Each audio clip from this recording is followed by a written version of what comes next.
For 40 long years, the disappearance of Marissa Grimmett haunted her family and baffled investigators. It was a mystery that seemed to grow colder with each passing year, a puzzle with pieces that refused to fit together. Her family clung to hope even as the years turned into decades, their lives forever shadowed by the uncertainty of her fate. A young woman with a bright future, she vanished without a trace, leaving behind a trail of unanswered questions. Marissa was known for her vibrant personality and her dreams of making a difference in the world. Her sudden disappearance left a void that was felt by everyone who knew her. Friends and family plastered missing person posters across town, hoping for any clue that might lead to her whereabouts. But in the annals of criminal justice, time can be a double-edged sword. As the years went by, the case grew colder, the trail of evidence becoming fainter. Investigators pored over old files, re-examining every detail, but frustration mounted as leads dried up. The clock kept ticking, and with it, the hope of finding Marissa seemed to slip further away. While it might bury secrets deeper, it also ushers in new technologies, new hope, and sometimes even justice. Advances in forensic science brought new tools to the table. DNA testing, once a fledgling science, had become a powerful ally in solving cold cases. The advent of digital databases and improved investigative techniques meant that no case was ever truly closed. In 2024, what was once a cold case, frozen in the amber of the 1980s, thawed under the warmth of scientific advancement and the persistent pursuit of truth. New evidence came to light, and with it, a renewed sense of hope. The forensic team re-examined old evidence with fresh eyes, using the latest technology to uncover clues that had been missed decades earlier. It was a breakthrough that reignited the investigation and brought the possibility of closure within reach. This is the story of Marissa Grimmett, a story of loss, hope, and the unwavering belief that even the coldest cases can be solved. Her family's determination, combined with the relentless efforts of investigators and the power of modern science, finally brought answers to a mystery that had spanned generations. It is a testament to the enduring human spirit and the belief that justice, no matter how delayed, can ultimately prevail. Maritza's story begins in the vibrant nation of Panama. Full of life and dreams, she met a young U.S. Marine named Howard Grimmett. They fell in love, married in 1978, and soon after, Marissa moved with Howard to the United States to start their new life together. The young couple navigated the challenges of military life, but their relationship soon soured. By the summer of 1979, divorce proceedings were underway, and Marissa yearned for a fresh start. She set her sights on California, a place where she could rebuild her life, far from the heartache of her failed marriage. July 1979. Marissa was last seen in Tennessee, ready to embark on her journey to California. She spoke with her family, sharing her excitement about the future, then silence. Days turned into weeks, weeks bled into months, and still there was no sign of Marissa. Her family, gripped by fear and uncertainty, desperately tried to contact her. Calls went unanswered, letters returned unopened. The vibrant young woman who had set out to rebuild her life had vanished without a trace. The mystery of Marissa Grimmett had begun. April 25, 1983. The idyllic serenity of Lake Forest, California was shattered. Children playing in a culvert near Canada and Old Trabuco roads stumbled upon a horrifying discovery, a human skull. The authorities were immediately called, and the area was cordoned off. A meticulous search of the surrounding area yielded more skeletal remains, approximately 70% of a complete human skeleton. The remains were badly decomposed, making immediate identification impossible. The case, shrouded in mystery, quickly turned cold. Section 5. Lost in Time. The frustrating search for answers. The discovery of the remains in 1983 offered a glimmer of hope, but it also brought a wave of new questions. Who was this Jane Doe? How did she end up in that secluded culvert? Investigators exhausted all available avenues. Forensic artists created facial reconstructions, hoping someone would recognize the victim. Missing persons reports were meticulously reviewed, but the technology of the early 1980s had its limitations. DNA analysis was in its infancy, and without a way to identify the remains, the case languished, unsolved. Maritza's fate remained a heartbreaking mystery. Section 6. The Power of DNA, a modern solution to a cold case. As years turned into decades, the hope of finding Marissa seemed to dwindle. But with time came advancements in forensic science. DNA technology, once a nascent field, had revolutionized criminal investigations. In 2022, the Orange County Sheriff's Department, determined to bring closure to Maritza's case, submitted her DNA to Othram Labs, a cutting-edge forensic genealogy laboratory. Scientists were able to extract a viable DNA profile, breathing new life into the investigation. This breakthrough, coupled with the power of social media, would prove to be the turning point in the case. Section 7. A Daughter's Hope, a Mother's Name. In late 2023, forensic renderings of the unidentified woman were shared on a Facebook group dedicated to missing persons from the 1970s and 1980s. A glimmer of hope emerged from an unexpected source. A woman browsing the group's page was struck by the uncanny resemblance between the renderings and her mother, who had disappeared decades earlier. Could this be her? She contacted the authorities, her heart pounding with a mixture of hope and trepidation. DNA samples were exchanged and the results confirmed the unbelievable. The remains found in that California culvert were indeed those of Marissa Glean-Grimmett. Section 8. Shadows of Suspicion, the Renewed Investigation.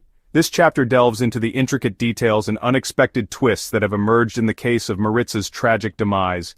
The identification of Maritza's remains brought a bittersweet closure to her family, who had been living in uncertainty and anguish for years. The discovery, while providing some answers, also opened up a Pandora's box of new questions and suspicions. But it also ignited a firestorm of new questions. The community, the media, and law enforcement were all eager to uncover the truth behind her untimely death. The case, which had gone cold, was now back in the spotlight with renewed vigor and determination from all parties involved. Who was responsible for her death? This question loomed large over the investigation, casting a shadow of doubt and suspicion over many individuals connected to Maritza. Detectives pored over old files, re-examined evidence, and conducted new interviews in their quest for answers. The investigation took a dramatic turn, focusing on Maritza's ex-husband, Howard Grimmett. Howard, who had a tumultuous relationship with Maritza, quickly became a prime suspect. His past behavior and the circumstances surrounding their divorce added layers of complexity to the case. Interestingly, Howard had been stationed at the El Toro Marine Corps Air Station, a mere 3 miles from where Maritza's remains were discovered. This proximity raised eyebrows and led investigators to delve deeper into his whereabouts and activities during the time of Maritza's disappearance, after his divorce from Maritza. He had since remarried, starting a new chapter in his life with Isabel Terry Cruz Grimmett. Their seemingly happy life together was now under intense scrutiny, and both he and his current wife, Isabel Terry Cruz Grimmett, were now considered persons of interest in the case. The couple's behavior and statements were closely monitored as detectives sought to piece together the puzzle of Maritza's final days. While both have denied any involvement in Maritza's disappearance and death, the investigation continues. The relentless pursuit of justice for Maritza keeps the case alive, with new leads and developments emerging as the truth slowly comes to light. Section 9. Justice Delayed but Not Denied, the Legacy of Maritza's Case. The story of Maritza Glean-Grimmett is a poignant reminder that even in the darkest of times, hope should never be extinguished. Her life was tragically cut short, but her legacy continues to inspire and motivate those who seek justice. Maritza's case is not just a story of a crime, it is a story of resilience, determination, and the relentless pursuit of truth. Her family, friends, and community never gave up, even when the odds seemed insurmountable. They held on to the belief that one day, justice would prevail. Though justice was delayed for 4 agonizing decades, it was not denied. The passage of time did not diminish the importance of her case. Instead, it highlighted the need for perseverance and the advancements in forensic science that would eventually lead to a breakthrough. The tireless efforts of investigators, combined with the unwavering support of Maritza's loved ones, ensured that her case remained active and in the public eye. Her case underscores the transformative power of technology in solving cold cases and bringing closure to families who have waited years for answers. The development of new forensic techniques, such as DNA analysis, played a crucial role in uncovering the truth. It is a testament to the importance of continually advancing our scientific methods and the impact these advancements can have on real lives. The collaboration between forensic experts and law enforcement was instrumental in finally solving the mystery of Maritza's death. Maritza's story is a testament to the unwavering dedication of law enforcement and the importance of never giving up on the pursuit of justice. The detectives and officers who worked on her case demonstrated an extraordinary level of commitment and professionalism. Their determination to solve the case despite numerous challenges and setbacks serves as an inspiration to others in the field. It reminds us that justice is not always swift, but it is worth fighting for. She may be gone, but her memory lives on, a beacon of hope for other families still waiting for their own mysteries to be solved. Maritza's legacy is a powerful reminder that we must continue to support and advocate for those who have been wronged. Her story encourages us to remain vigilant and to never lose hope, no matter how long the journey to justice may be. In honoring her memory, we also honor the countless others who are still waiting for their day of reckoning. The morning sun glinted off the skyscrapers of Houston, a city pulsing with life. But beneath the veneer of normalcy, a storm was brewing. At the heart of it all was Abel Bonds, a name synonymous with second chances in the city's bustling courts. But on this day, the only thing Abel Bonds would be offering was a front-row seat to a stunning downfall. The silence of the morning was shattered by the screech of tires and the bark of orders. Heavily armed FBI agents, faces grim, stormed the offices of Abel Bonds. It was a scene straight out of a Hollywood thriller, except this was all too real. The target was not a drug cartel or a mafia ring, but an unassuming office building, home to an alleged criminal conspiracy that had shaken Houston to its core. News of the raid spread like wildfire, sending shockwaves through the city. The scale of the operation, the sheer audacity of the alleged crimes left everyone reeling. How could a company entrusted with upholding the law, with providing a lifeline to those accused but not yet convicted, be at the center of such a massive fraud? The Abel Bonds raid was not just about one company's alleged misdeeds. It was a lightning strike that illuminated the dark underbelly of the bail bond system, exposing its vulnerabilities and raising uncomfortable questions about fairness, accountability, and the price of freedom in America. The world of bail bonds is shrouded in mystery, a labyrinthine system only truly understood by those who navigate its murky waters. For the average citizen, it represents a lifeline, a way to secure the release of loved ones from jail while awaiting trial. But for some, it's a means to exploit the vulnerable and profit from desperation. The premise is simple. When someone is arrested, a judge sets bail, a sum of money guaranteeing their appearance in court. Most people can't afford the exorbitant amounts, enter bail bond companies. For a non-refundable fee, usually 10% of the bail, they post bond on the defendant's behalf, assuming the risk they'll show up in court. This system, however, is fraught with pitfalls. Critics argue it disproportionately punishes the poor, trapping them in a cycle of debt and incarceration even if they're later found innocent. Moreover, it creates an environment ripe for exploitation, where unscrupulous operators can prey on desperation, cutting corners and flouting regulations for profit. The Abel Bonds case brought these systemic flaws into sharp focus. It served as a stark reminder that when profit trumps justice, the very foundation of the legal system is at risk. The scandal demanded a closer look at the bail bond industry, its practices, and its impact on those it claims to serve. The alleged scheme at the heart of the Abel Bonds scandal was audacious in its simplicity and breathtaking in its scope. Prosecutors painted a picture of a company willing to exploit the system for its gain, putting profit before the law and jeopardizing public safety. At its core, the scheme involved allegedly falsifying documents to secure bonds for high-risk defendants who couldn't afford bail on their own. These weren't parking tickets or misdemeanors.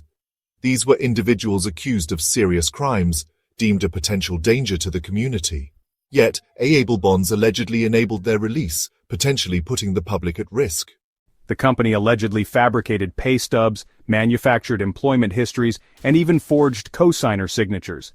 They created a facade of financial stability, convincing judges that these high-risk defendants were good candidates for release. In reality, they were allegedly ticking time bombs, free to roam the streets due to a web of lies. The scheme was elaborate, involving a network of employees from clerks to agents, all allegedly complicit in the fraud. The indictment detailed how they allegedly coached clients on fabricating information, destroyed evidence, and even used coded language to cover their tracks. At the center of this alleged conspiracy stood Sheba Muharib, the CEO of Abel Bonds. Once a respected figure in Houston's legal circles, Muharrib became the face of the scandal, her name synonymous with greed and corruption. Prosecutors allege that Muharrib was the architect of the entire operation, the driving force behind the company's descent into criminality. They painted a picture of a ruthless businesswoman motivated by profit above all else. She allegedly fostered a culture of deceit within A-able bonds, where employees were either complicit or too afraid to speak out. But Muharrib wasn't alone. The indictment named several other key players, including Mary Brown, the company's chief operating officer, and Oscar Wattell, a high-ranking manager. These individuals held positions of power and trust within A-able bonds, and prosecutors allege they abused that trust for their personal gain. The indictment sent shockwaves through the community. These weren't shadowy figures operating in the shadows, but individuals known in the legal community, people who interacted with law enforcement and court officials daily.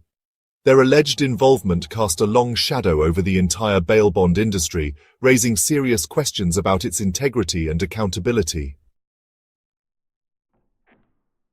Section 5, Broken Trust, Shattered Lives, the Human Cost of the Scandal. The A-able bond scandal wasn't just about numbers on a balance sheet or legal technicalities, it was about real people whose lives were irrevocably impacted by the alleged fraud. Behind the headlines and courtroom drama lay a trail of broken trust and shattered lives. Families of crime victims were particularly outraged. They felt betrayed by a system that was supposed to protect them. Instead, it allegedly allowed dangerous individuals to walk free, putting the community at risk. The thought that their loved ones' alleged assailants could have been kept behind bars if the system had worked as intended was a bitter pill to swallow. But the impact extended beyond the courtroom. The scandal eroded public trust in the justice system, leaving many questioning its fairness and integrity. It highlighted the deep flaws in a system that often seemed to favor the wealthy and connected, leaving the vulnerable at the mercy of unscrupulous operators. The human cost of the A-able bond scandal served as a stark reminder that justice is more than just legal proceedings. It's about ensuring fairness, accountability, and a system that works for everyone, not just a select few. Section 6. The long arm of the law, justice seeks a reckoning. The wheels of justice, though often slow, grind relentlessly, and in the case of A-able bonds, the legal fallout was swift and severe. The charges leveled against the company and its employees were substantial, carrying the weight of decades in prison. The indictment was a catalog of alleged crimes, wire fraud, conspiracy, obstruction of justice, and more. Each charge represented a deliberate act of deceit, a calculated decision to subvert the law for personal gain. The prosecution's case was built on a mountain of evidence, meticulously gathered over months of investigation. The defendants maintained their innocence, vowing to fight the charges. Their legal teams prepared for a protracted legal battle, one that promised to be both complex and contentious. The stakes were incredibly high, with reputations, livelihoods, and freedom hanging in the balance. The A-able bonds case became a lightning rod for national attention, shining a spotlight on the often overlooked world of bail bonds. As the legal proceedings unfolded, the nation watched, eager to see if justice would be served. The fallout from the A-able bonds scandal sparked a nationwide debate. Calls for reform in the bail bond system echoed loudly, resonating with communities and lawmakers alike. Many questioned the ethics and fairness of a system that seemed to prey on the most vulnerable. This case has shown us, more than ever, the urgent need for comprehensive reform. The bail bond system as it stands perpetuates inequality and injustice. We must work together to create a more equitable and just system for all. The voices calling for change grew stronger, fueled by a collective desire to see a more just and fair legal system. As the nation grappled with the implications of the A-able bonds case, discussions about equity and justice took center stage. Advocates and policymakers began to chart a path toward a more equitable system. We need to address the root causes of the issues within the bail bond system. This means looking at systemic inequalities and working to dismantle them. It's not just about reforming bail bonds, it's about creating a legal system that truly serves everyone. The road ahead was clear but challenging. It would require dedication, cooperation, and a commitment to justice. In the wake of the A-able bonds case, the call to ensure justice is served fairly and justly resonated across the nation. The case had highlighted significant flaws in the system, and the need for change was undeniable. It's essential that we hold those who exploit the system accountable, while also working to create a fairer process for all. Justice must be more than a concept. It must be a reality for everyone, regardless of their circumstances. The journey toward a just legal system is ongoing, but the lessons learned from the Hale-Bopp case have set the stage for meaningful change. The nation remains watchful, hopeful that justice will prevail. December 6, 1991, Austin, Texas.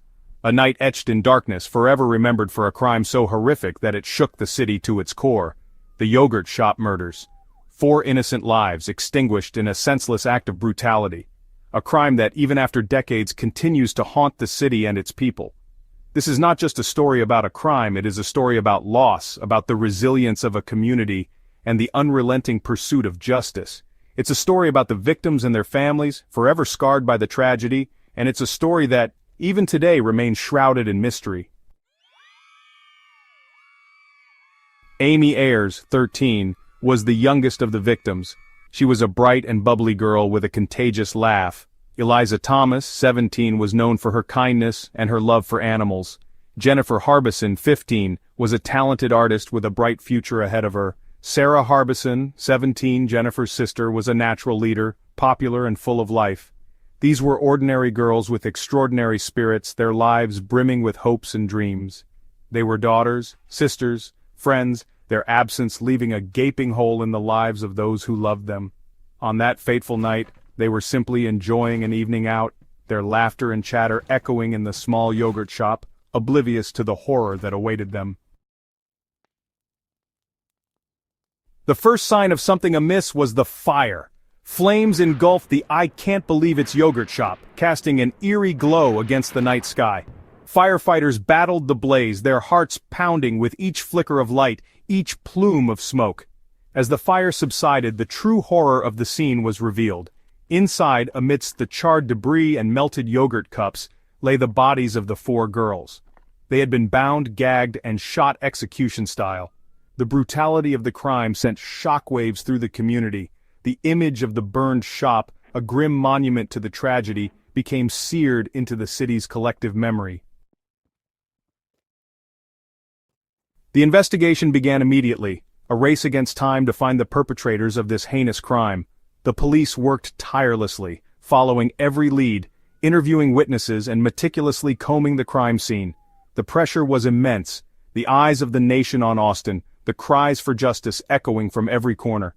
Despite their best efforts, the initial investigation yielded few clues. The crime scene, ravaged by the fire, offered little in the way of forensic evidence. Witnesses were scarce, and those who came forward could provide only fragmented accounts. The case, as quickly as it had burst into the headlines, began to grow cold.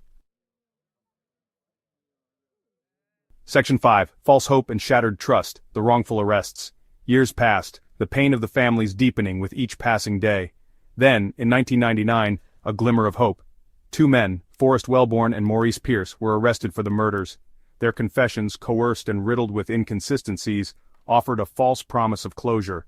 The arrests brought a wave of relief, followed by a crushing blow. The charges against Wellborn and Pierce were eventually dropped due to lack of evidence. The dream of justice, reignited so briefly, was once again extinguished, leaving the families and the community grappling with the agonizing reality of a case unsolved. Section 6. DNA, a glimmer of hope in the darkness. In the early 2000s, advancements in DNA technology offered a new avenue for investigators. Evidence from the crime scene, preserved for over a decade, was re-examined. The results were startling. DNA profiles extracted from the evidence pointed to 2 individuals, Robert Springsteen and Michael Scott. This breakthrough sent ripples of shock and anticipation through the community. Could this be the long-awaited answer? Could justice, so long elusive, finally be within reach? The DNA evidence, a beacon of hope in the darkness, breathed new life into the investigation, reawakening the pain, the anger, and the longing for closure. Section 7. Robert Springsteen, a twist of fate, a shadow of doubt. Robert Springsteen, a troubled young man with a history of mental health issues, became the focus of the investigation. Under intense interrogation, he confessed to the crime. However, His confession, like those before him, was later recanted, riddled with inconsistencies and claims of coercion. Despite his recantation, Springsteen was tried and convicted in 2001, based largely on his confession. The verdict, met with mixed emotions, highlighted the complexities of the case. Springsteen, sentenced to death, maintained his innocence, his fate hanging in the balance, a stark reminder of the high stakes and the lingering doubts that continued to cloud the case. Section 8. The Ghost of Michael Scott, Lingering Questions and Unanswered Prayers. While Springsteen's conviction offered a semblance of resolution, the shadow of Michael Scott loomed large. Scott, linked to the crime scene by DNA, remained a person of interest. However, he has never been charged in connection with the yogurt shop murders, his alleged role in the crime a haunting question mark. Scott's potential involvement, shrouded in speculation and rumor, has become a source of endless debate. Some believe he holds the key to unraveling the truth, while others maintain that his connection to the crime remains tenuous. The mystery surrounding Scott continues to fuel speculation, making it difficult to separate fact from fiction, truth from conjecture. Section 9. A Community Scarred, A Search for Closure. The yogurt shop murders remain one of Texas's most haunting unsolved cases. The crime cast a long shadow over Austin, a chilling reminder of the vulnerability of innocence in the face of evil. The families of the victims, forever bound by their shared grief, continue to seek answers, their pain a testament to the enduring power of love and loss. The search for justice continues. Advances in forensic science offer a glimmer of hope, the possibility that someday the truth, buried beneath layers of time and speculation, will finally be revealed. Until then, the memory of Amy, Eliza, Jennifer and Sarah lives on, a stark reminder of the fragility of life and the enduring strength of the human spirit in the face of unimaginable tragedy.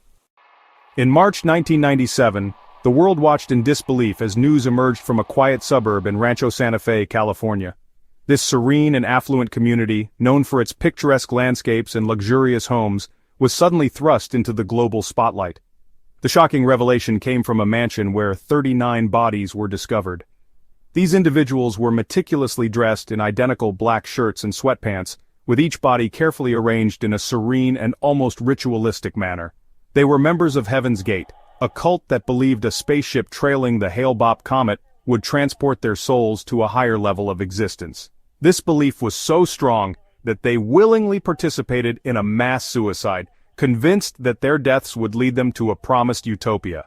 The Hale-Bopp comet, a celestial event that captivated the world, became a symbol of hope and salvation for the members of Heaven's Gate.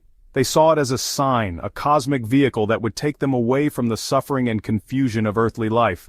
This tragic event offered a chilling glimpse into the powerful grip of belief and the devastating consequences of its extremes.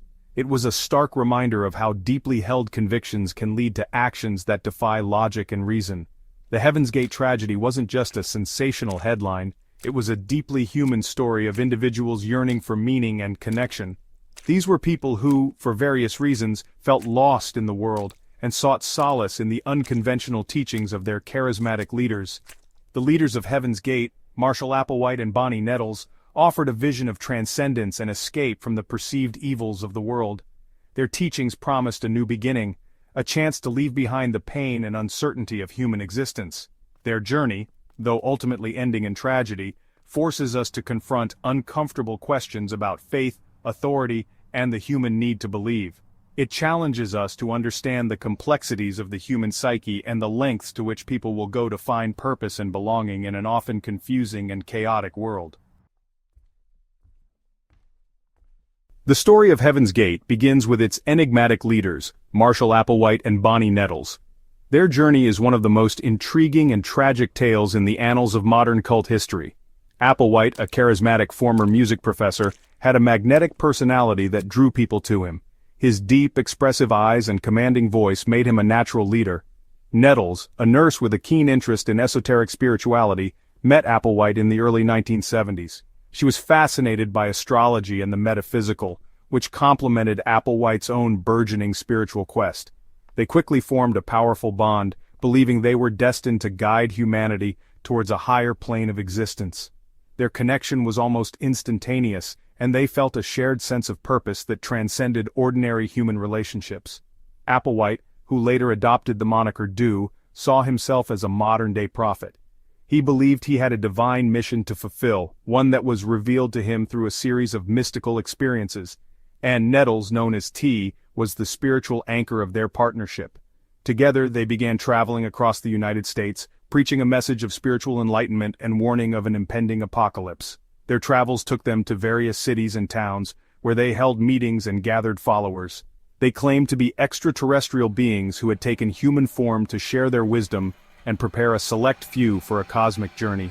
This extraordinary claim set them apart from other spiritual leaders of the time and added an element of mystery and intrigue to their teachings.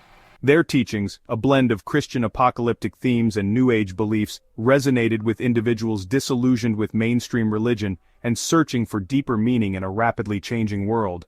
They offered a sense of community and purpose to those who felt lost or disconnected, promising a transformative journey that would lead to a higher state of being. This unique combination of beliefs attracted a diverse group of followers, each seeking their own path to enlightenment. At the core of Heaven's Gate's belief system was the idea that the human body was merely a temporary vessel, a vehicle for the soul to inhabit until it could ascend to a higher level of existence.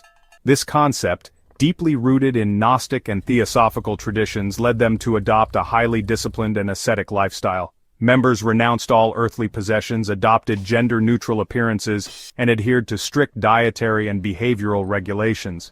They believed that by purging themselves of all earthly desires and attachments, they could prepare their souls for the graduation that awaited them, a transformation into immortal beings who would transcend the limitations of human existence and join the next level, or the evolutionary level above human.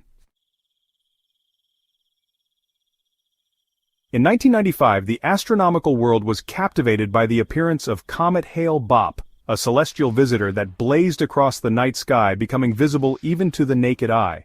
For the members of Heaven's Gate, the comet was more than just a cosmic spectacle.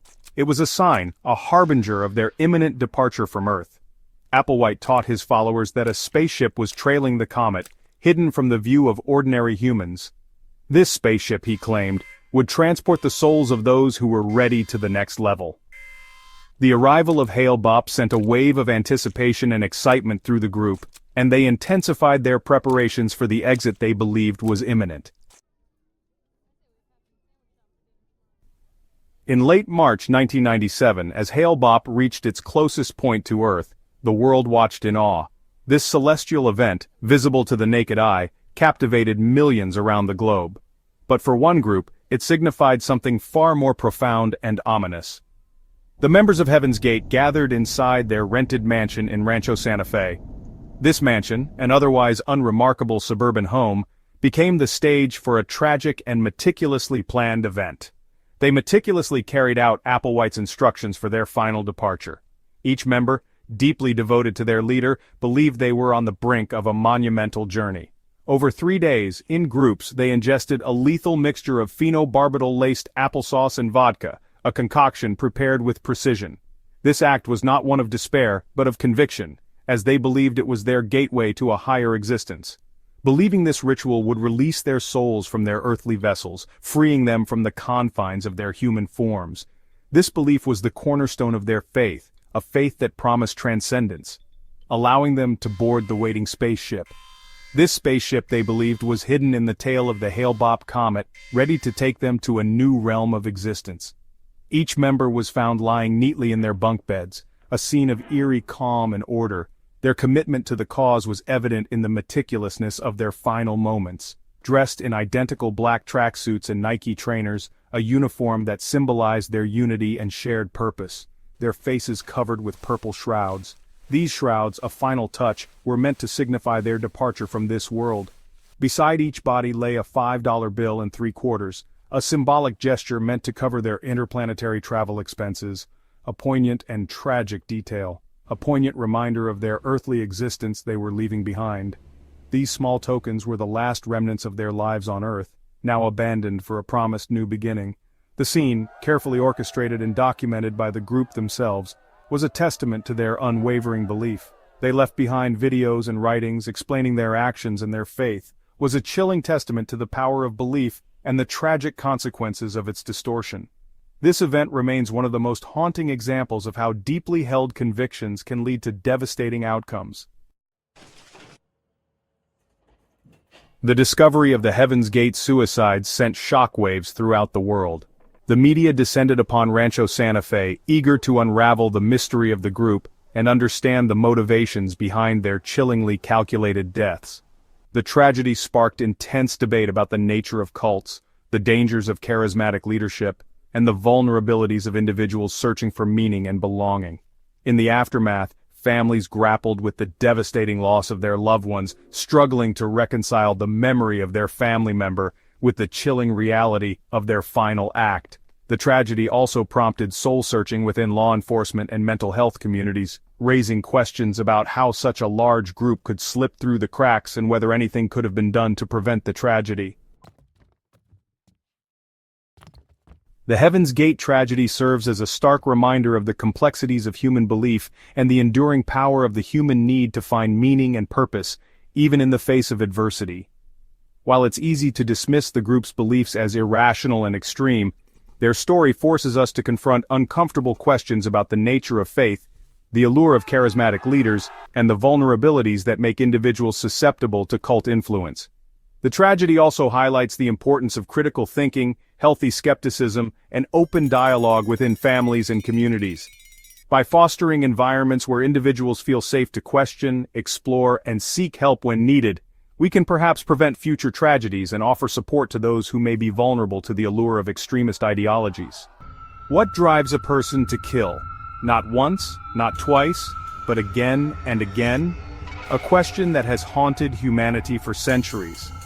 Are they born with an innate predisposition for violence, or are they products of their environment, molded by a cruel world? Tonight, we embark on a journey into the abyss, peering into the chilling world of serial killers. These predators, who stalk our nightmares and lurk in the shadows, remain one of the most perplexing enigmas of our time. We will dissect their methods, attempting to unravel the intricate tapestry of their psyche, and uncover the terrifying truth behind their heinous crimes. Join us if you dare, as we delve into the darkest recesses of the human mind, seeking to comprehend the incomprehensible. Stay with us till the end as we reveal the dark psychology behind serial killers, and the shocking truth about what makes them tick. To embark on this journey into the heart of darkness, we must first define the predator. The FBI classifies a serial killer as an individual who commits at least 3 murders, separated by periods of apparent normalcy. Serial killers are often characterized by their chilling meticulousness.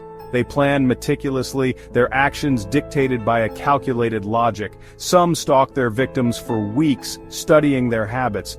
Their actions are calculated maneuvers in a macabre game. These individuals often adhere to a distinct pattern, a macabre signature. The method of killing, the type of victim, the location, all contribute to a pattern.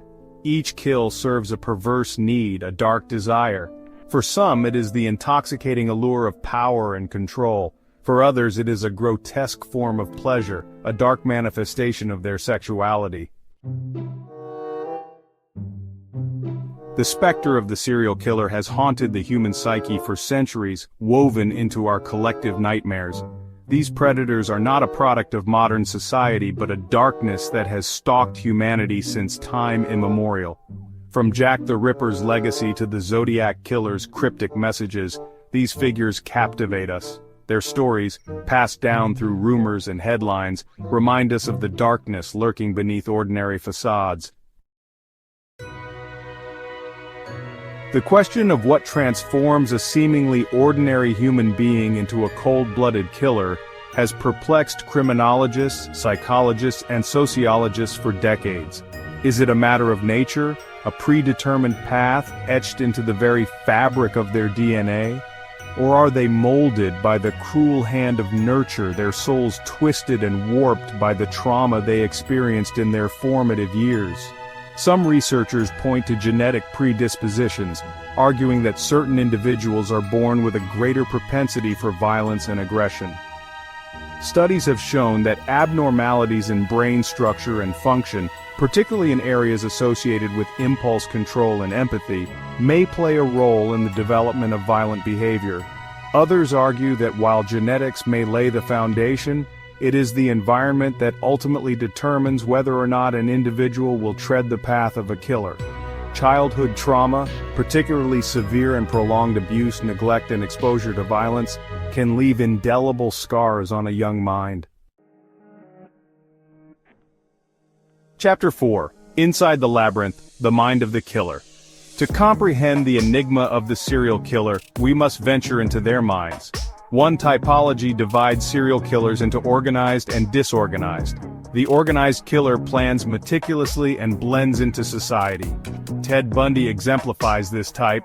The disorganized killer acts on impulse and leaves evidence. Richard Chase is a chilling example. Chapter 5. The Why of the Why. What motivates a serial killer? The question that has haunted investigators, psychologists, and the public alike is deceptively simple, yet maddeningly elusive. Why? What drives a human being to commit such horrific acts of violence, not once but repeatedly, often with chilling premeditation? The motivations behind serial killing are as varied and complex as the individuals who commit them.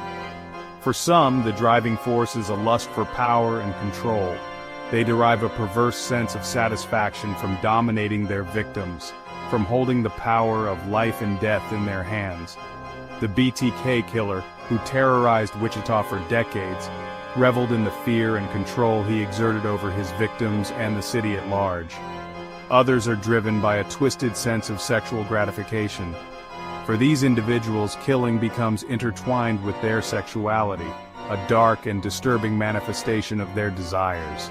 Ted Bundy, who preyed on young women who resembled his college sweetheart, is a chilling example of this type of killer. Chapter 6. In the Wake of Terror, Law Enforcement and Society's Response. As the body count rises and fear grips the community, the pressure on law enforcement to catch these elusive predators intensifies.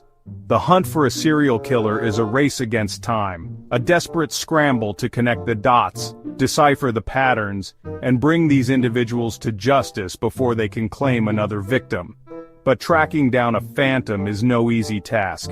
Serial killers often blend seamlessly into society, their true nature concealed beneath a veneer of normalcy.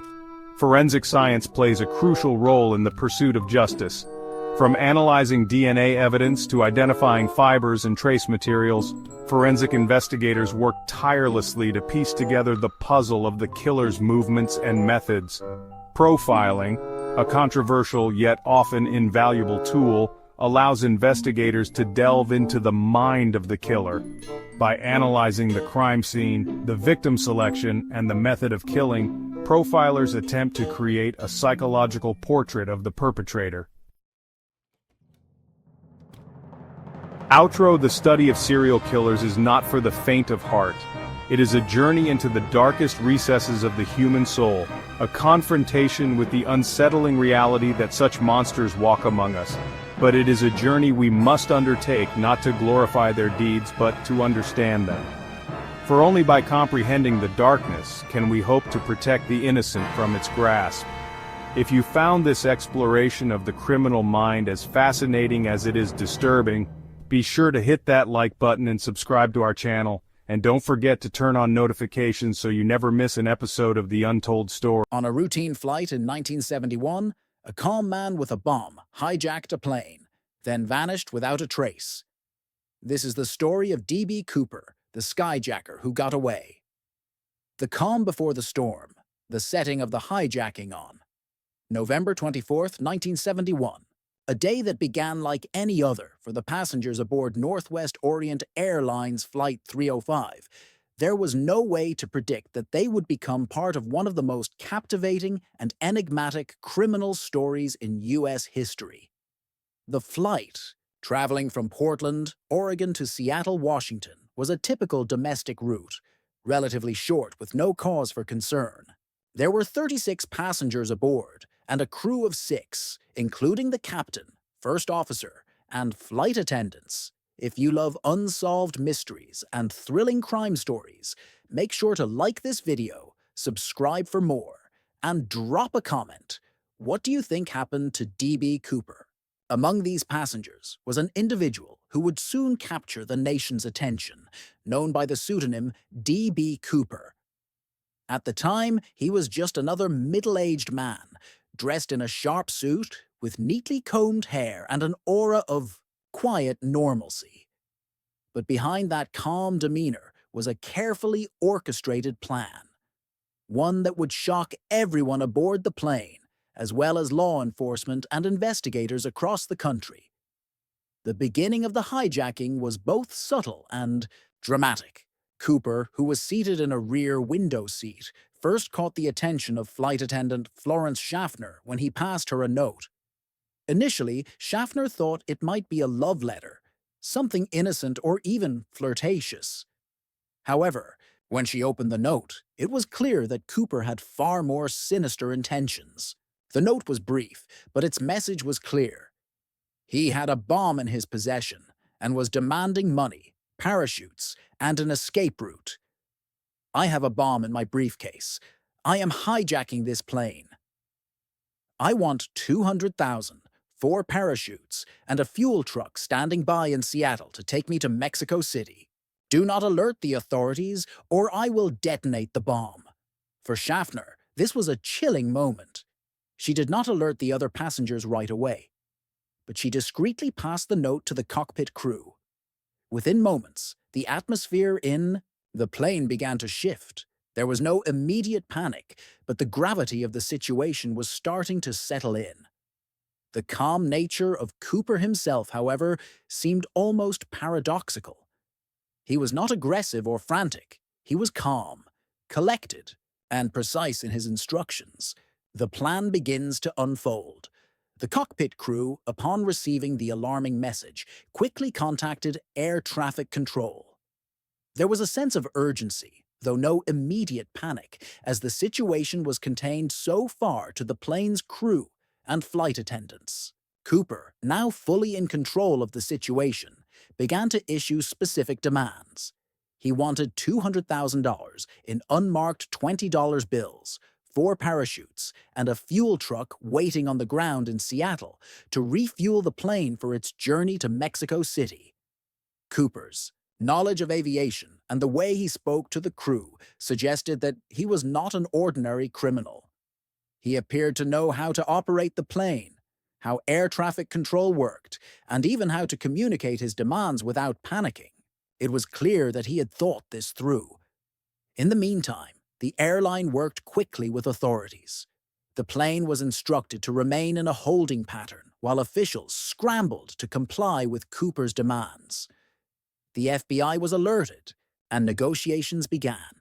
The crew and passengers, unaware of the specific situation, were in a state of suspense. The passengers continued to believe they were on a routine flight, even as tension began to mount in the cockpit. The exchange, the ransom and the parachutes as the plane circled over Seattle. Waiting for further instructions, the FBI arranged to meet Cooper's demands. The money was secured, $200,000 in cash, and the parachutes were provided. Although the authorities were prepared to comply with his demand for 4 parachutes, there was an element of mistrust. Why would a hijacker need 4 parachutes? Would he be attempting to escape with accomplices? The authorities were careful, but they realized that Cooper's escape plan was beginning to take shape, and they had no choice but to cooperate. Beasties. The time the ransom was delivered to the plane, the situation had evolved. The 36 passengers were allowed to disembark in Seattle, leaving only the flight crew on board with Cooper. The exchange went without incident, and Cooper's demeanor remained calm throughout. In fact, he even engaged in small talk with the flight attendants, asking about their lives and offering friendly conversation. It was bizarre. The hijacker seemed unfazed, almost too polite for someone who had just taken control of a plane. Once the ransom was in his possession and the passengers were off the plane, Cooper made it clear that he wanted the plane to be flown to Mexico City, though he specified that it must remain at a low altitude, with the rear stairwell left open, a very unusual and risky request.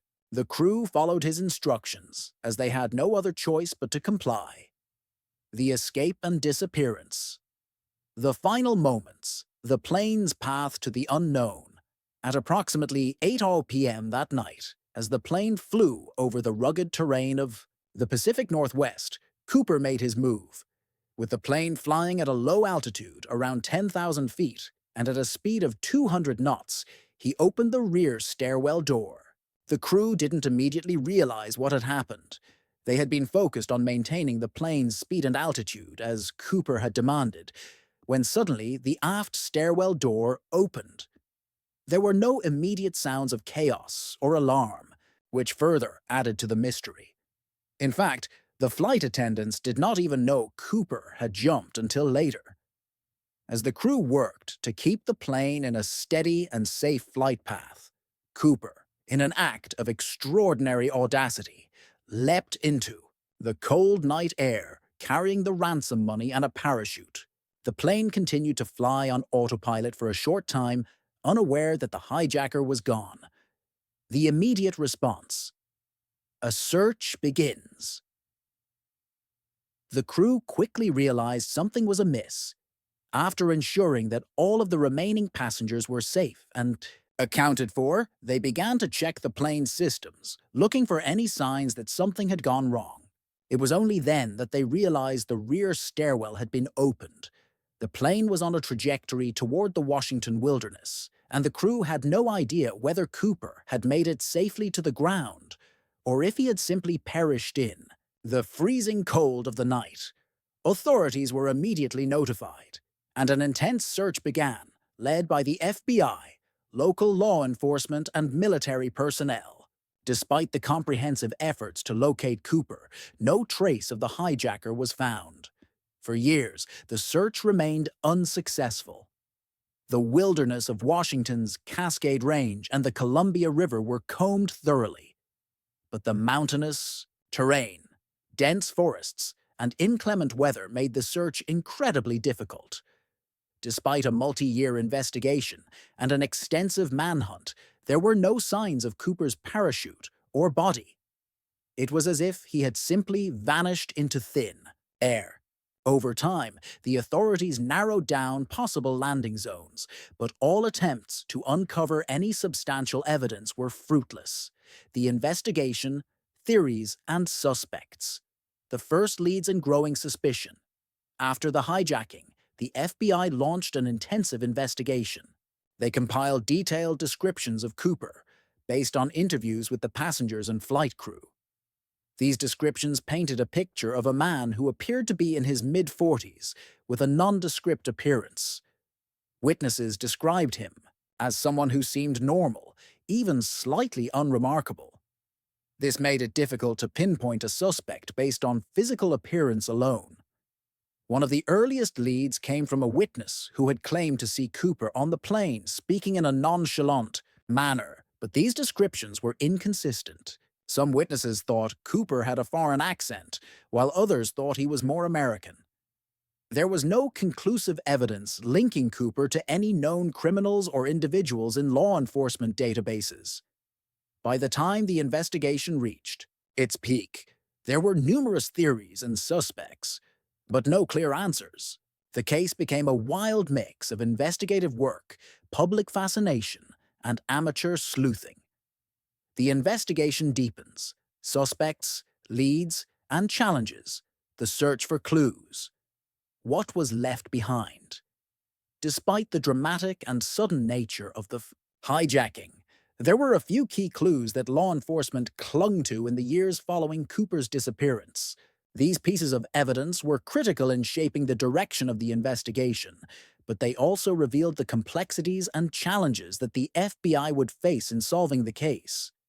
The most significant of these pieces of evidence were a few: fingerprints that were found on the plane, which were suspected to belong to Cooper. However, these prints were not definitive. There was not enough clarity to match them to a known individual in the databases at the time. Further complicating matters, the prints didn't match any suspect who had a criminal background or previous history of hijacking. While the fingerprints were a lead, they ultimately didn't offer any breakthrough, leaving authorities in a frustrating situation. In addition to the fingerprints, one of the most intriguing discoveries came in 1980. A young boy, while playing near the Columbia River, found a decaying bundle of cash. Upon closer inspection, it was discovered that the serial numbers on the bills matched those that had been given to Cooper as ransom. This discovery gave investigators new hope, but it also raised more questions than answers. How had the money ended up by the river? Had Cooper survived the jump, or had he met an unfortunate fate in the rugged terrain? The discovery of the cash sparked new waves of speculation, but once again, the trail went cold. No other physical evidence, such as a parachute or Cooper's body, was ever recovered in the area, despite extensive searches. Theories and speculation. Theories on Cooper's identity. With few solid clues and no conclusive leads, the D.B. Cooper case was left to speculation and a variety of theories. Over the years, these theories have ranged from the mundane to the outlandish, as amateur sleuths, journalists, and even retired FBI agents have attempted to solve the mystery. Some of the most prominent theories include the military paratrooper theory. One of the most common theories suggests that Cooper had a military background, specifically in paratrooper or skydiving operations. This theory is based on several key aspects of the hijacking. First, Cooper knew about the specific type of parachutes he requested. He asked for military-grade chutes, not standard civilian ones. Additionally, his knowledge of the rear stairwell's nose, operation, and the plane's flight path also suggested a high level of aviation and parachuting expertise. Many people who have studied the case have pointed out that only someone with a military background would be capable of executing such an escape with the precision Cooper displayed. This theory led investigators to focus on military personnel, who may have been stationed at nearby bases or who had experience with high-altitude parachuting. Some theories even suggested Cooper might have been a disgruntled military member who used his knowledge of the system to commit the hijacking and escape. The career criminal theory. Another theory is that Cooper was a career criminal who had evaded the authorities for years before attempting the daring hijacking. This theory is based on the fact that Cooper was calm and collected throughout the hijacking, demonstrating knowledge of both the criminal world and the aviation system. Some investigators hypothesize that Cooper may have had experience with other crimes such as bank robberies or heists and used his understanding of law enforcement tactics to outsmart the authorities. This theory also highlights Cooper's meticulous planning and his willingness to take a huge risk. It was thought that such an individual would not only have the audacity to hijack an airplane, but would also know how to disappear afterward, potentially using fake identities or hiding in plain sight for years. The plane engineer or aviation's worker theory. A third theory that gained traction was that Cooper might have been someone with a background in aviation, possibly even a former airline employee. Some pointed out that only someone familiar with how planes worked and how to execute a parachute jump from a Boeing 727 would be able to pull off the heist with such precision. This theory suggested that Cooper might have been a former airline mechanic, flight engineer, or someone who worked in aircraft maintenance. People who would know the inner workings of an airplane and its systems. In support of this theory, investigators noted that Cooper seemed comfortable in the cockpit and knew exactly what he was asking for when it came to the parachutes and flight path. His calm and confident demeanor during the hijacking would also fit the profile of someone who was intimately familiar with aviation. The outsider or lone wolf theory. Some investigators and sleuths have posited that Cooper was simply a lone wolf, a person with no formal ties to criminal organizations or the military. This theory suggests that Cooper was an individual who had planned the hijacking meticulously on his own, without the help of accomplices. According to this theory, Cooper's jump was well executed, not due to military or criminal experience, but because he had studied skydiving or had previous experience on his own. This theory paints Cooper as someone deeply familiar with the mechanics of the hijacking and his escape without relying on any formal training or a criminal background. It speculates that Cooper might have been someone who had prepared for the heist over an extended period, perhaps using library books, skydiving training, or other means to gain the knowledge he needed to pull off the crime. The accidental survivor theory. An even more extreme theory suggests that Cooper might have survived the jump purely by accident. This theory speculates that Cooper was not as skilled in skydiving as originally thought, and may have jumped out of the plane, only to be blown off course by strong winds. Some argue that Cooper might have become disoriented during the jump, resulting in a crash landing that would have left him injured, possibly leading to his death in the wilderness or his disappearance without a trace. While this theory remains on the fringe, it has been examined as a possibility, especially in light of the lack of any physical evidence such as a body or parachute. The end of the FBI investigation. Closing the case, the FBI closes the case.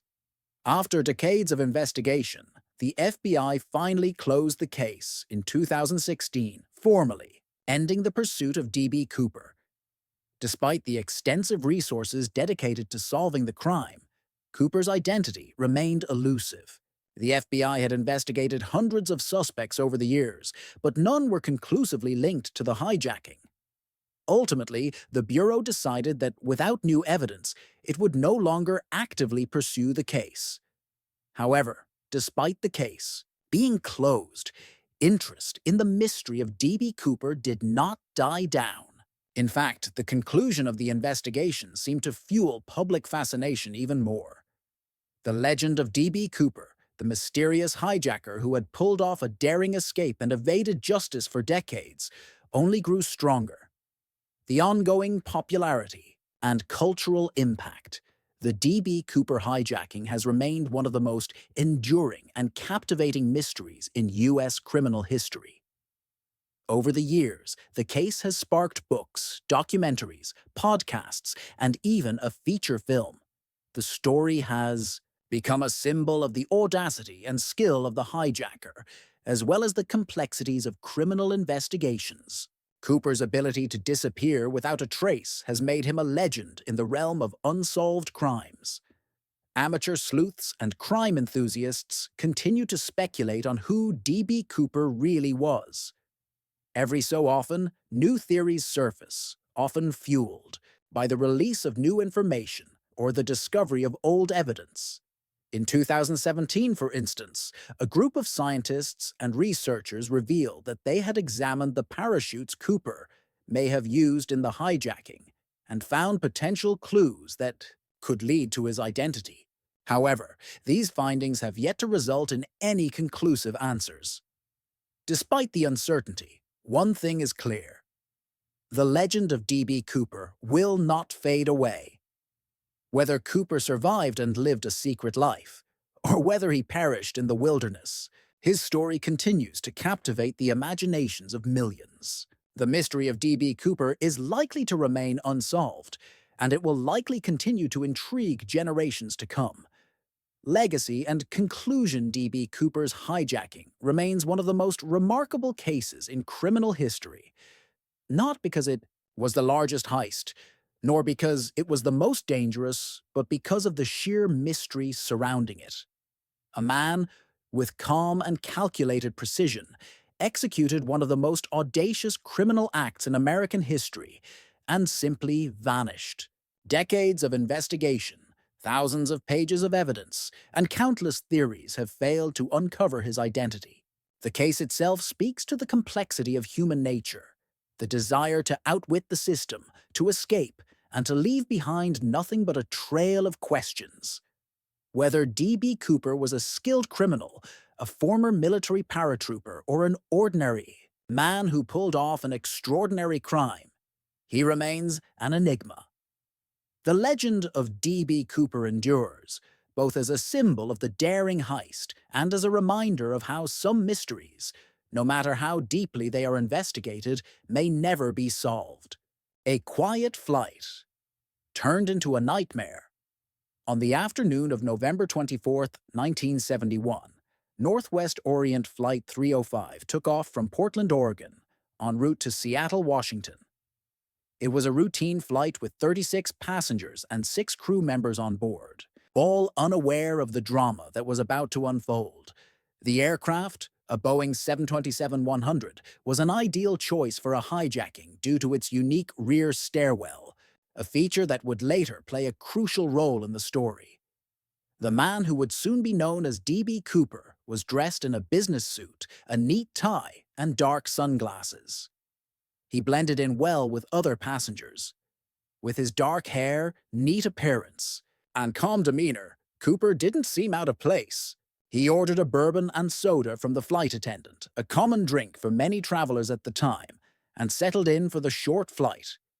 The flight was cruising at 10,000 feet when Cooper handed a note to Florence Schaffner, a stewardess working the flight.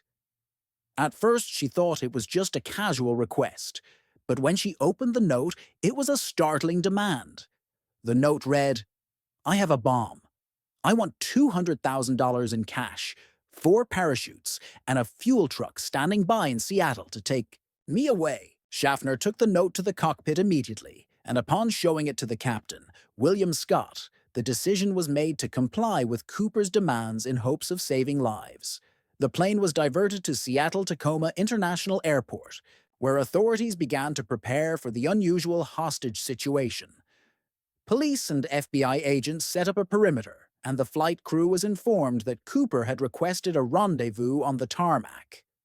The demands, specific and calculated Cooper's. Demands were unusual, but also indicative of someone who was confident and knew exactly what they wanted. He requested $200,000 in unmarked bills, with the serial numbers to be recorded in advance. This amount, equivalent to about $1.3 million in today's money, was not an unreasonable sum for a hijacking ransom, though it was high enough to suggest someone who had knowledge of the criminal world. He also asked for 4 parachutes, 2 main chutes, and 2 reserves. Why did he want 4 parachutes? Some theorists suggest he wanted to ensure he would have a functioning chute, regardless of whether he was alone or with an accomplice.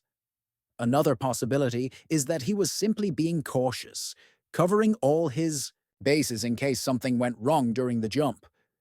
The request for a fuel truck standing by was also puzzling. The plane had enough fuel to reach Seattle, but Cooper likely knew that once he jumped, the plane would have to return to the airport immediately. So having refueling equipment on hand was a strategic move.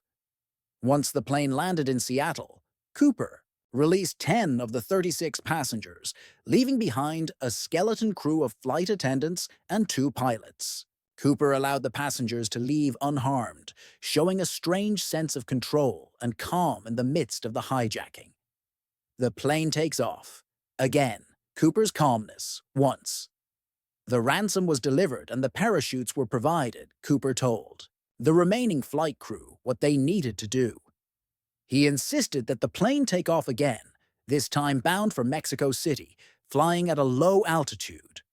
The crew complied with his instructions, knowing that their survival depended on doing so.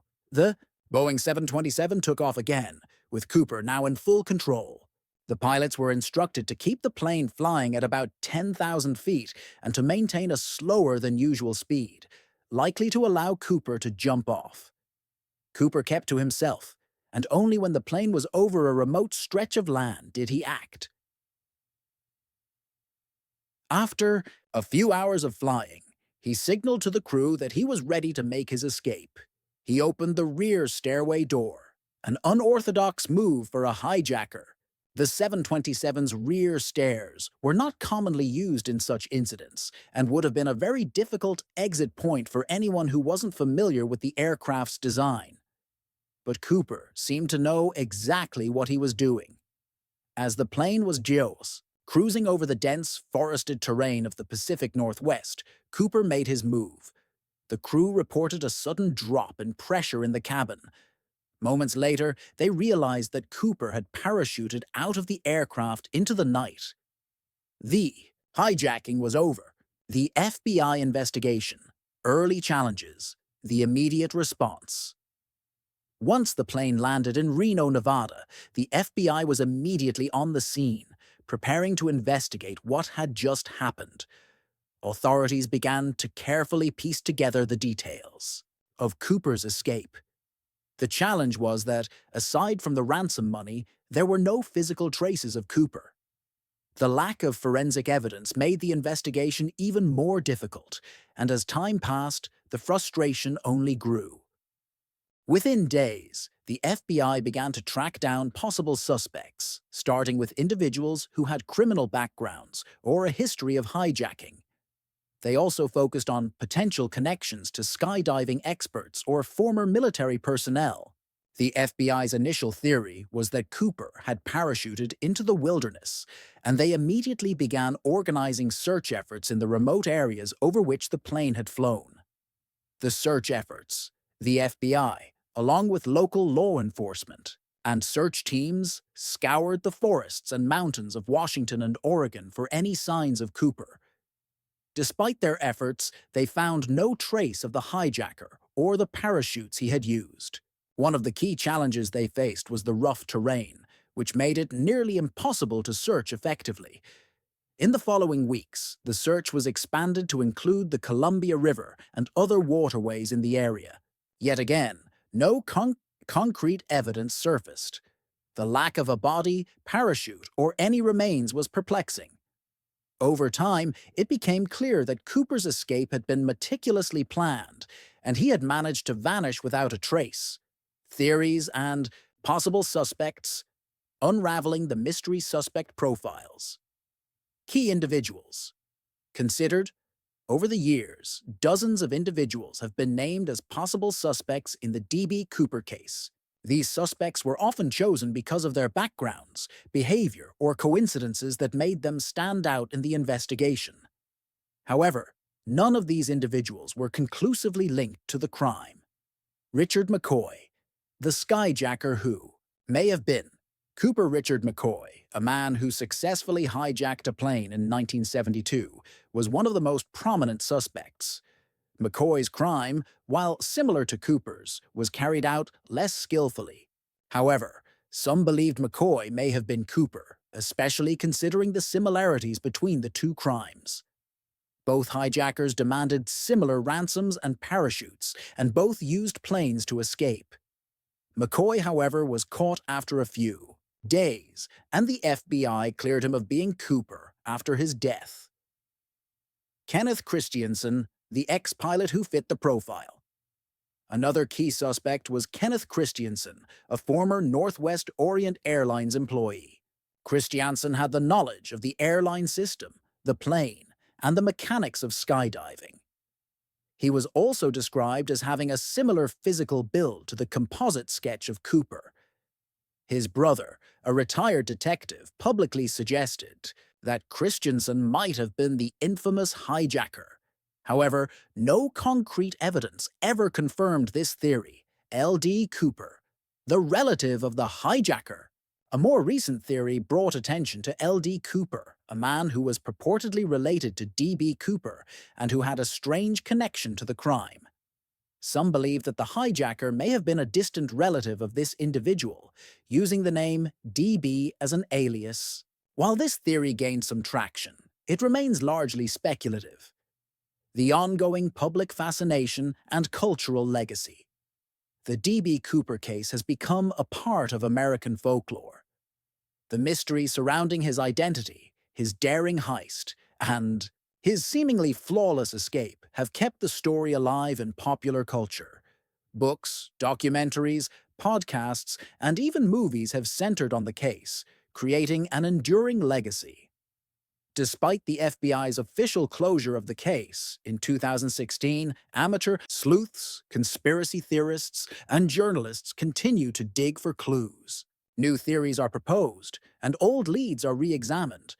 But still, no one has been able to solve the puzzle of D.B. Cooper's true identity. As time passes, the myth of Cooper grows.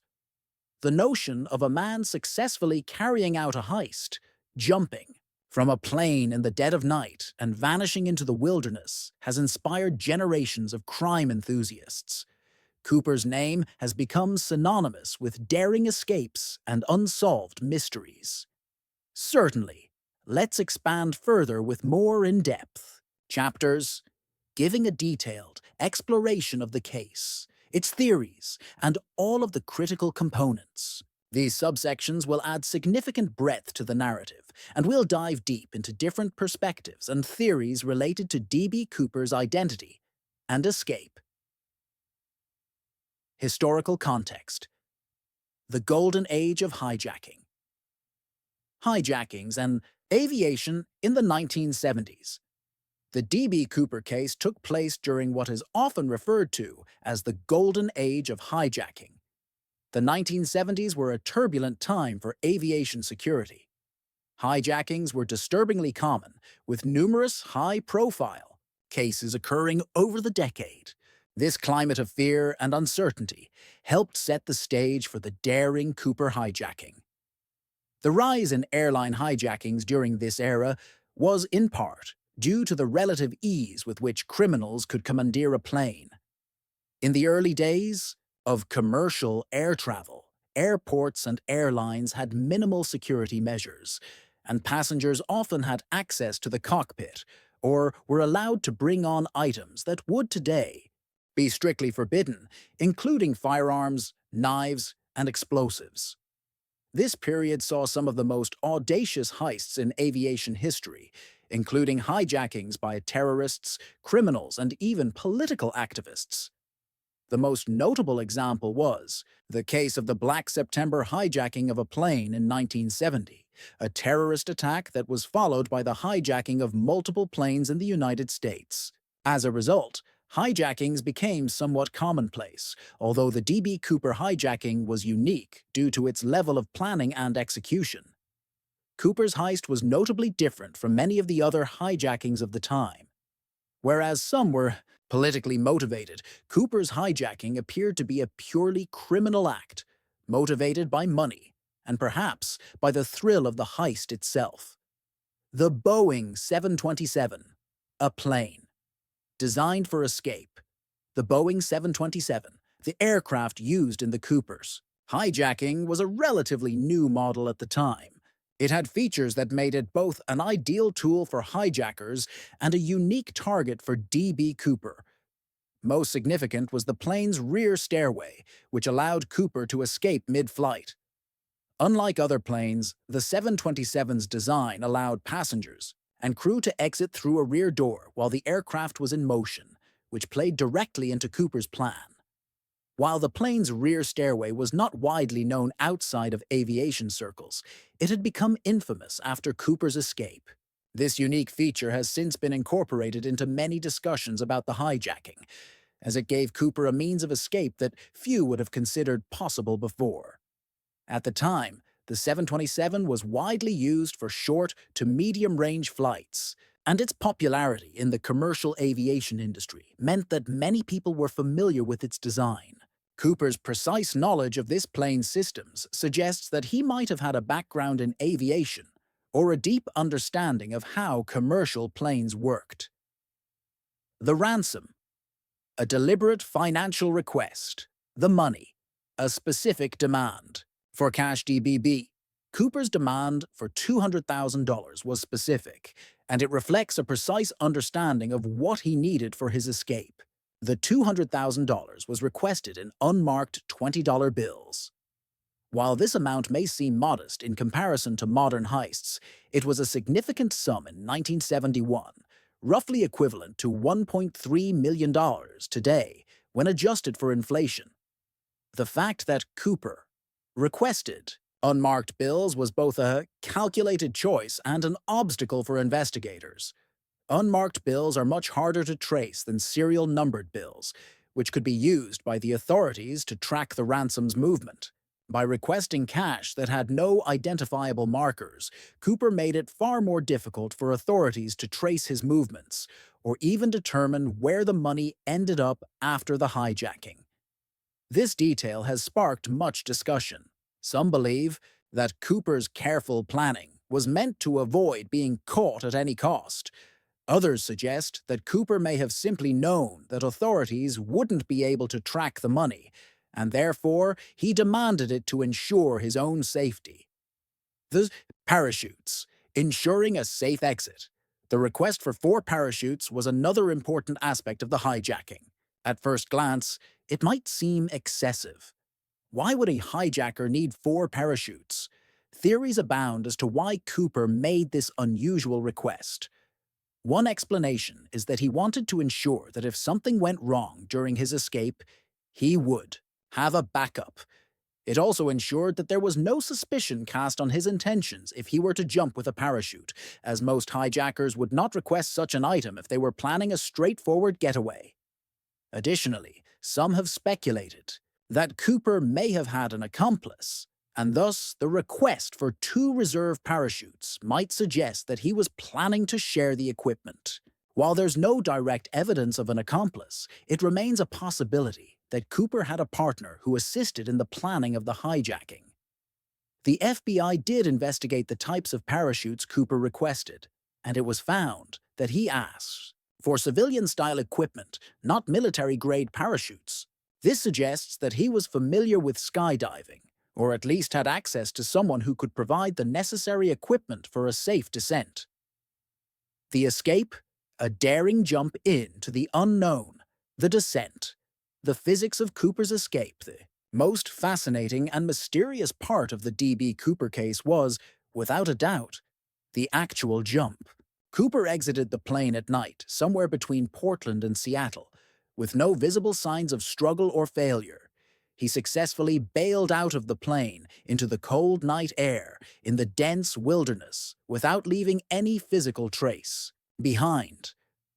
While the FBI and others have speculated about the exact location where Cooper may have jumped, they have never been able to pinpoint it with certainty. The Boeing 727 was flying at approximately 10,000 feet when Cooper exited the plane. That altitude is well within the range for skydiving, and the cold temperatures likely played a role in Cooper's decision to make his escape in the late fall. When the weather was particularly harsh, Cooper's ability to survive the jump without leaving a body or parachute continues to fuel much of the speculation surrounding the case. He might have been an experienced skydiver, or perhaps he was an amateur with a great deal of luck. The conditions during the jump were extreme: rain, cold winds, and low visibility. Yet Cooper managed to land without being discovered, even as the FBI conducted a massive search effort. The physical evidence, what was left behind. While authorities have never found Cooper's body, parachute, or any trace of him directly after the jump, they did recover one significant piece of physical evidence: the ransom money. In 1980, a young boy digging near the Columbia River discovered a decaying package containing $5,820 bills, part of the ransom money. The discovery confirmed that Cooper's escape had likely taken place near the river, though the exact location of his landing remained a mystery. The discovery of the ransom money was a crucial moment in the investigation, as it provided new leads for authorities to follow. However, despite extensive efforts to trace the origin of the cash, no definitive link was made to the hijacker himself. The absence of Cooper's body, parachute, or any clear physical evidence left the case in a state of uncertainty. The FBI investigation, a case that stubbornly resisted closure initial investigations, a limited clue. When the FBI first began investigating the D.B. Cooper hijacking, they faced significant challenges. With no solid evidence to work with, the investigation largely relied on eyewitness accounts from the flight crew and passengers. However, these accounts were inconsistent and the descriptions of Cooper varied, making it difficult for the FBI to narrow down a suspect. The first big break in the investigation came when the ransom money was found in 1980. This discovery rekindled interest in the case, prompting the FBI to reevaluate old leads and search for new ones. Despite this, the investigation ultimately stalled. Investigators could not find any physical evidence that conclusively linked a suspect to the crime. A major turning point occurred in 2016 when the FBI officially closed the investigation. The announcement stated that the case had gone cold, and without new evidence, they would not continue pursuing it. This decision left many questions unanswered, but it also sparked renewed interest in the case from the public, with armchair detectives continuing to seek out their own answers. Theories on Cooper's identity. A deep dive. The military theory. Did Cooper have military training? One of the most widely discussed theories regarding Cooper's identity is that he had military experience. The theory is rooted in Cooper's ability to parachute into a difficult and remote area with apparent ease, and in his knowledge of aviation systems and procedures. Some believe that his decision to use a parachute and to request a specific kind of chute with particular safety features suggests that he was an experienced skydiver, possibly with military training. Many experts believe that Cooper was likely familiar with the logistics of a parachute jump, particularly the challenges involved in jumping from a moving plane at night in extreme weather.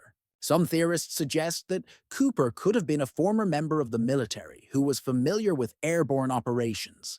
His ability to escape undetected by authorities and evade the FBI's extensive search efforts supports this idea. 3. Criminal background. Was Cooper a career criminal? Another theory revolves around the idea that Cooper may have had a background in organized crime or been a career criminal. Several aspects of the hijacking suggest that Cooper was well prepared and had a clear understanding of how to plan and execute such a complex crime. His decision to choose a specific amount of unmarked cash and his familiarity with aviation may point to someone with experience in heists or similar criminal endeavors.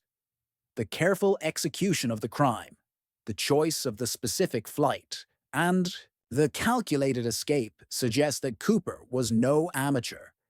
He likely had knowledge of the criminal world, which could explain his ability to pull off such a high-stakes heist. The cultural impact. Cooper as a legend. The legacy of D.B. Cooper. A cultural icon, the mystery of D.B. Cooper has captivated the public for over 5 decades. His daring hijacking, successful escape, and the enduring mystery of his identity have made him an icon of criminal folklore. Over time, Cooper's case has inspired countless books, documentaries, movies, and even a popular podcast. He has become a symbol of defiance, a man who executed a perfect crime and vanished into the night. The image of D.B. Cooper, calm, calculated, and elusive, has shaped the public's perception of him as a criminal mastermind, one whose identity will forever remain a mystery. Fantastic! Let's dive even deeper. We can explore further aspects of the D.B. Cooper case by expanding on the theories, the cultural impact, the psychology behind Cooper's actions, the broader historical context, and how various investigations unfolded. By including even more details, we'll give the story a richer texture and create a more comprehensive narrative. The FBI's methodology, a new approach to investigation, the early days. An investigation based on limited information. From the moment the plane touched down in Seattle, the FBI was thrust into a high-stakes investigation that seemed almost impossible to solve. In the early days of the investigation, the agency had little to work with. The suspect's appearance was vague, and there were no clear leads to follow. Witness statements from the flight crew and passengers varied in their descriptions, and no one on the plane had seen Cooper's face clearly, which made it even more difficult to track down potential suspects. In the absence of concrete information, the FBI began by interviewing anyone who'd been on the plane that day.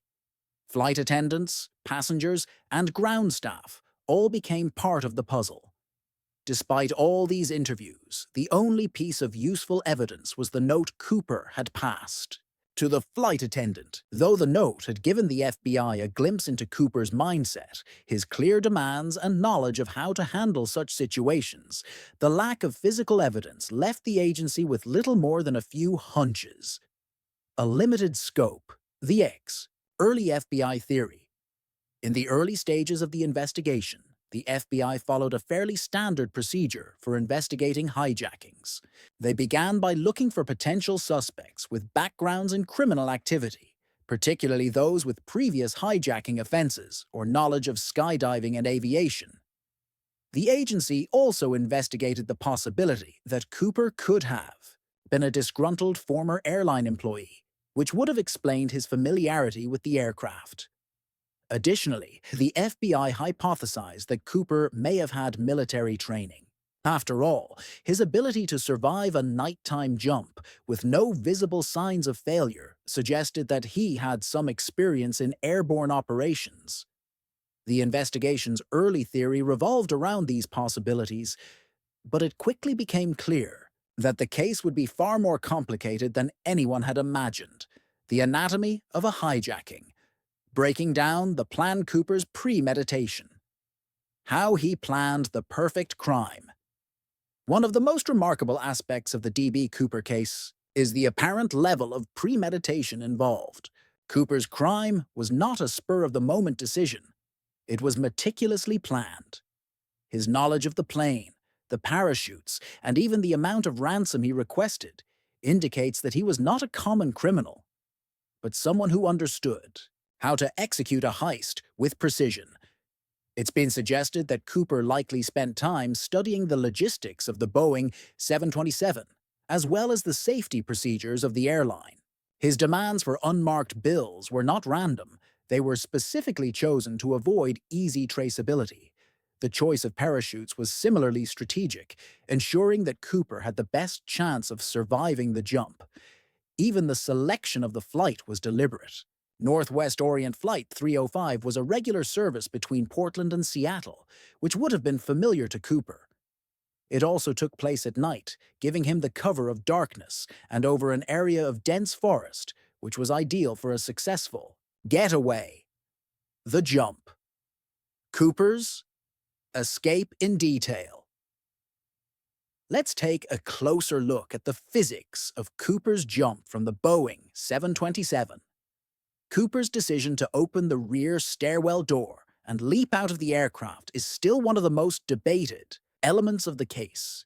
The rear stairway was a unique feature of the 727 and would have made it easier for Cooper to escape undetected, but jumping from a moving aircraft at 10,000 feet was a perilous endeavor.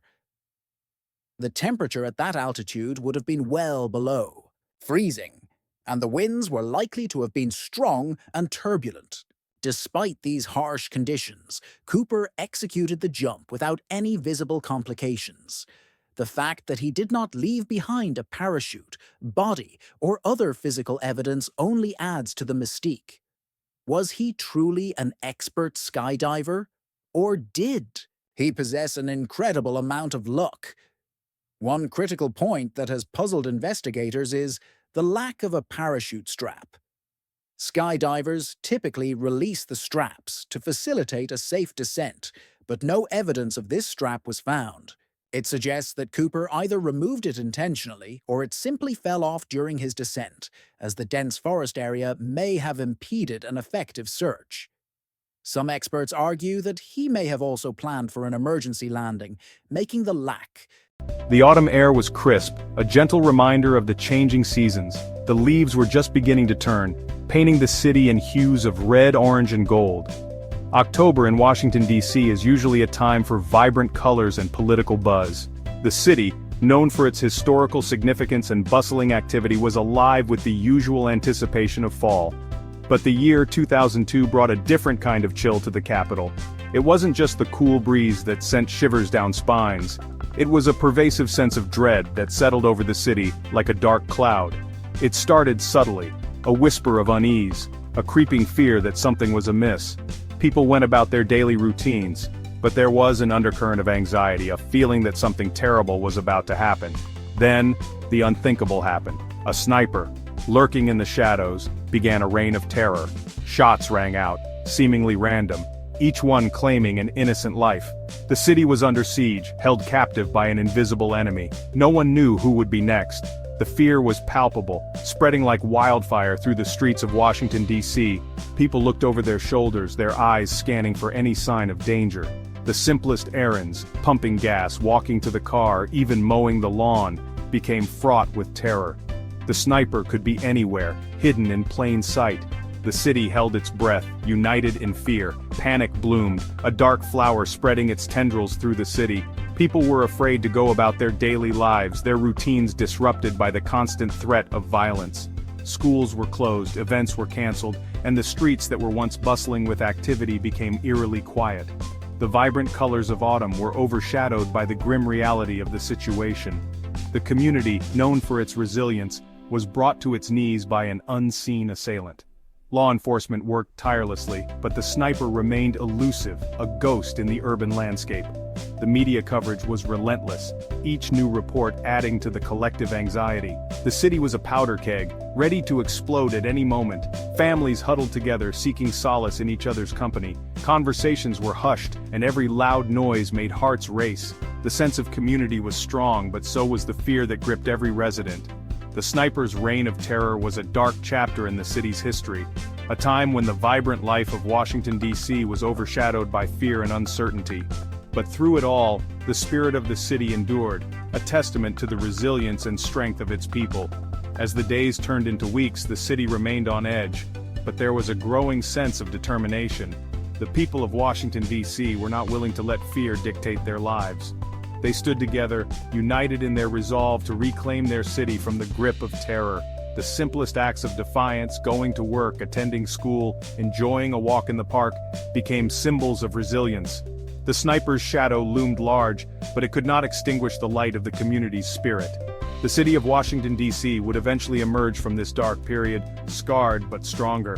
The memory of those days would linger, a reminder of the fragility of peace and the strength of unity. The sniper could be anywhere, hidden in plain sight. The city held its breath, united in fear. But through it all, the spirit of the city endured, a testament to the resilience and strength of its people. The city held its breath, united in fear. The sniper's reign of terror was a dark chapter in the city's history, a time when the vibrant life of Washington, D.C. was overshadowed by fear and uncertainty. But through it all, the spirit of the city endured, a testament to the resilience and strength of its people. October 2nd, 2002.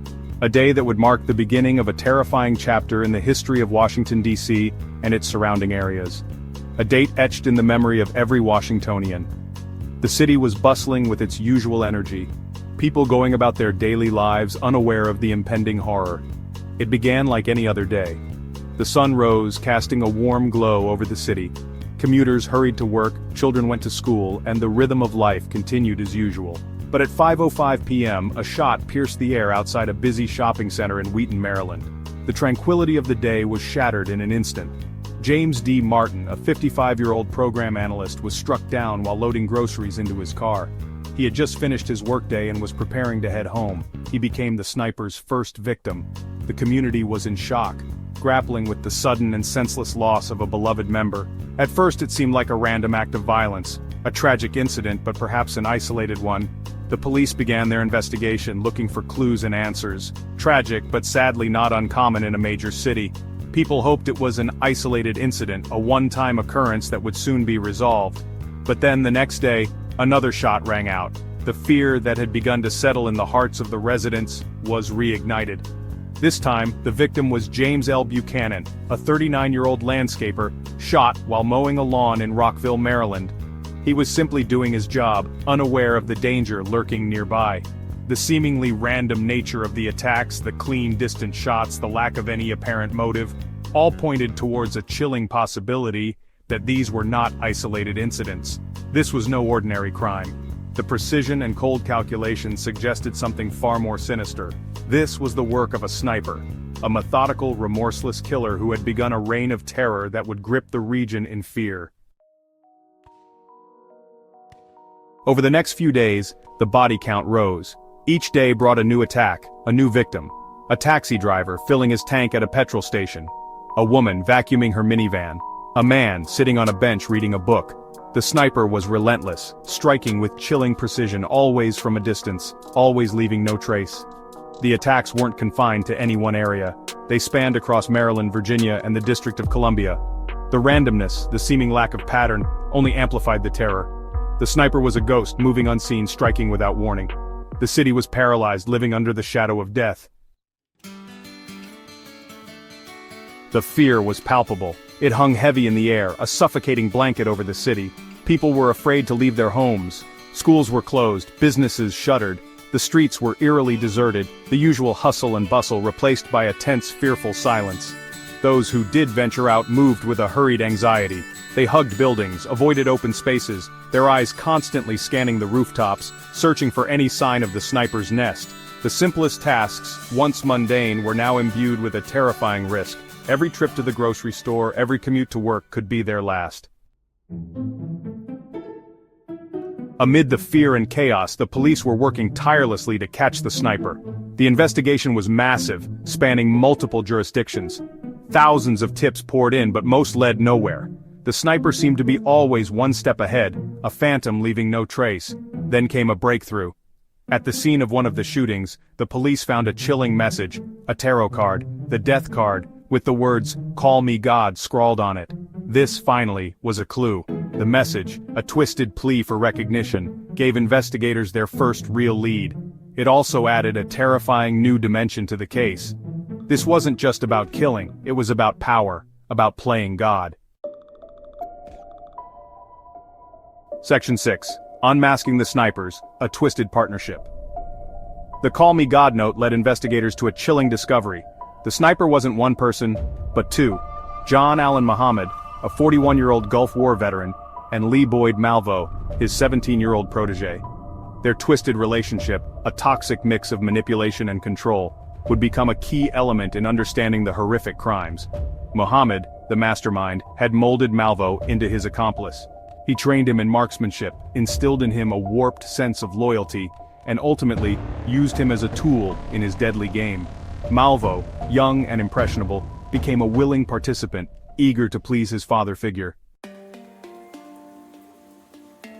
Section 7. Delving into darkness, motives, and manipulation. The motives behind the DC sniper attacks were complex and disturbing. Muhammad, driven by a need for control and a desire for revenge against his ex-wife, had meticulously planned the shootings. He saw himself as a puppet master, orchestrating fear and chaos to bend the world to his will. Malvo, on the other hand, was a victim of manipulation. He had been indoctrinated by Muhammad, brainwashed into believing that the shootings were justified. He saw Muhammad as a father figure, a savior, and was willing to do anything to earn his approval. Section 8. Justice Served, the Trial and Sentencing.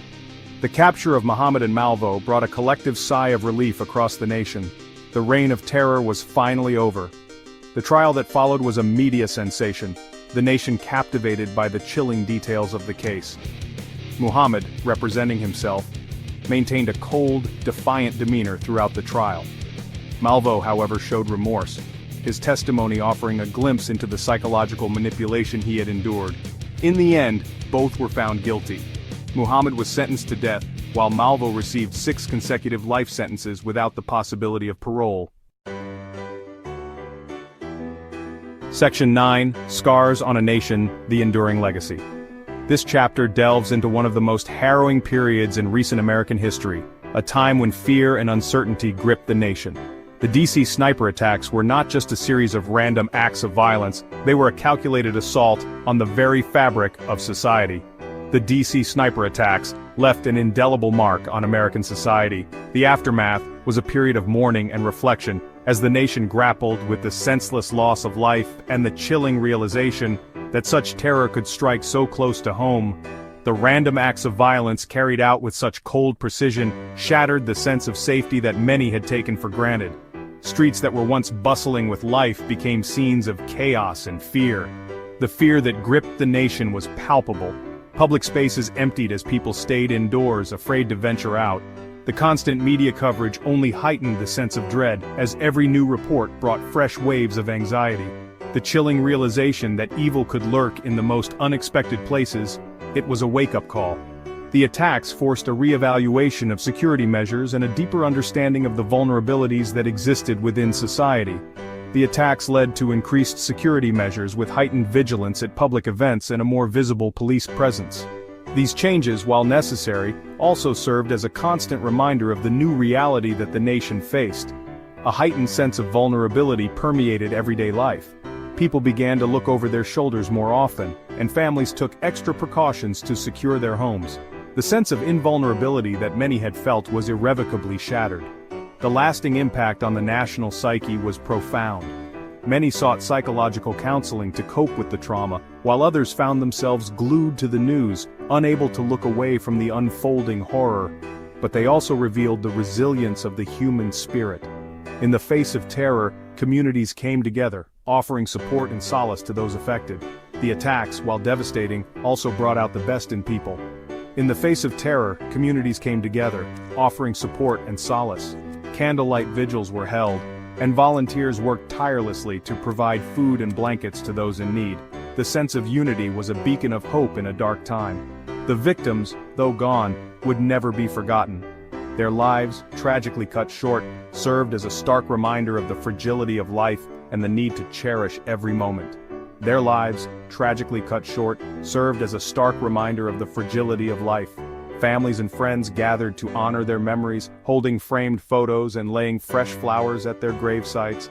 And yet, amidst the sorrow, there was a sense of hope. The enduring power of hope in the face of adversity shone through as people held hands in solidarity, determined to rebuild and move forward. The legacy of those lost would live on, not just in memory, but in the strength and resilience of a nation that refused to be broken.